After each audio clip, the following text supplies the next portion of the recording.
America is the land of farmers. That was the occupation of 90% of the people who founded the country. Well, today it's less than 2%, but our Andrew Gordon found a family in Baxley that's still committed to the land and are proud to be Georgia farmers. They struggle, but I wouldn't trade this for anything in the world.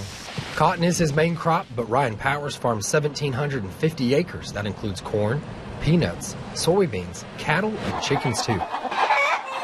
You never really know what you're going to do when you wake up in the morning. At 27 years old, Ryan is less than half the age of the average Georgia farmer, but he finds the same fulfillment in the land that his ancestors did. It's just something I've watched my entire life. My granddad, probably the hardest worker I've ever seen, and he's just always up doing something, and there's a lot of work that goes into this. So I felt that I had a great opportunity to kind of fall in and pick up where he left off and maybe carry on this farm and maybe get it on a few more generations down the road. But while his roots may go to the past, his focus is now on innovating for the future. He's partnered with the Georgia DNR to help develop agritourism, a fledgling combination of Georgia's two biggest industries that can help bridge an educational and cultural gap. The problem with a lot of our young folks today is they are now 2 to 3 generations removed from agriculture. While that may be true for most Georgians, it's not true for Ryan, and it won't be for his children. Andrew Gordon, WTOC News.